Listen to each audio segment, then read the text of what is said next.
Será que o homem... Aí, galerinha. Olha só. O cafezão aí, ó. Olha aí.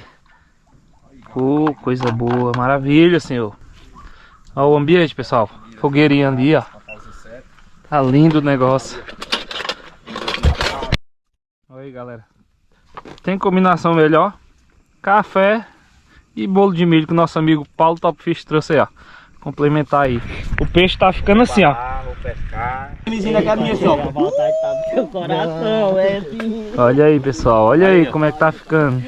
Chama, menino. Tchau, pessoal. Ficou o peixe, pessoal. Que coisa top. Ali, ó. Vocês viram lá como é que tá. Olha só. Arrozinho aqui, ó. Deixando soltinho já ele aqui.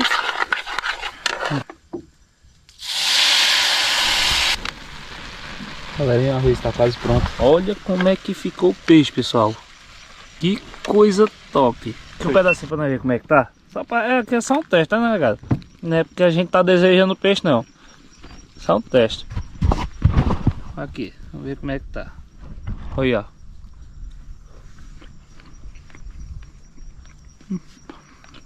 Não deu pra saber, não. Deu mais um pedacinho aqui, viu? Gente, muito bem assado o peixe. Só.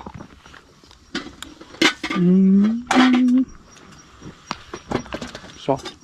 Muito bom, muito bom. Se tá gostando, deixa o like. Compartilha.